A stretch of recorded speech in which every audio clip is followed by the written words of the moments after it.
काफ़ी डॉक्यूमेंट्रीज़ बनाई थी देखने के लिए कि जो अफ़गानी लोग हैं और कश्मीरी लोग हैं उनकी सिमिलैरिटीज़ कैसे हो सकती हैं जो इसराइलाइट्स थे।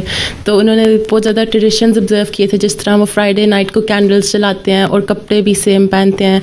लेकिन वो लोग ये मानने को ज़्यादा तैयार नहीं थे कि वो उनका ज्यूइश बैकग्राउंड था, लेकिन वो ये कहते हैं कि ठीक है हम इसराइल के किसी इलाके से हमारे बड़े बताते थे कि हम हैं, लेकिन वो ऑब्वियसली क्योंकि अब मुसलमान हैं तो वो एक रेफरेंस नहीं डालना चाहते। वो इसलिए कि मुसलमानों में यहूदियों के ख़िलाफ़ इतना ज़्यादा तसव्वुर है उनकी भयानक शक्ल का कि कोई भी जो यहूदी से मुसलमान हुआ है वो मानने को तैयार ही नहीं होगा।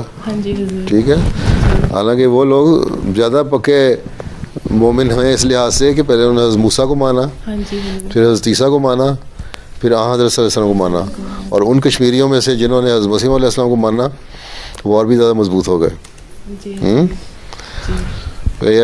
ईस्ट लंदन में हमने एक मस्जिद ली है, बना बनाया चर्च ख़रीदा है। उस चर्च की हिस्ट्री भी यही है कि पहले वो सिनागॉग था, यहूदियों ने बनाया था।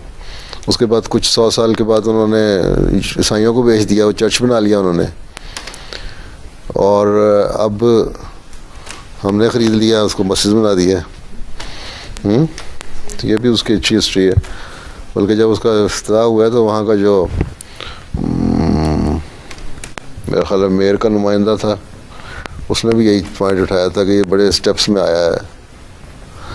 बहरहाल तो वो माने ना माने हैं तो सही है, मानने से क्या होता है।